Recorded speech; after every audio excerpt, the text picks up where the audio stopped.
சென்னையில் மக்கள் அதிகம் வந்து போற ரயில் நிலையத்தில் லட்சக்கணக்கில் பணம் மற்றும் தங்கம் பறிமுதல் செய்யப்பட்டிருக்கு. சென்னை பெரம்பூர் ரயில் நிலையத்தில் கணக்கில் காட்டாத 68 லட்சம் ரூபாய் மதிப்பிலான பணம் மற்றும் தங்கத்தை ரயில்வே பாதுகாப்பு படை அதிகாரிகள் பறிமுதல் செய்தனர்.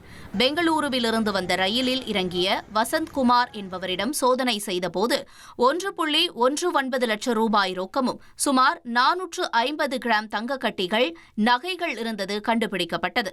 இதன் மொத்த மதிப்பு சுமார் 68 லட்சம் ரூபாய் என அதிகாரிகள் தெரிவித்தனர். இதற்கான உரிய ஆவணங்கள் இல்லாததால் அவை பறிமுதல் செய்யப்பட்டு வருமான வரித்துறை வசம் ஒப்படைக்கப்பட்டது.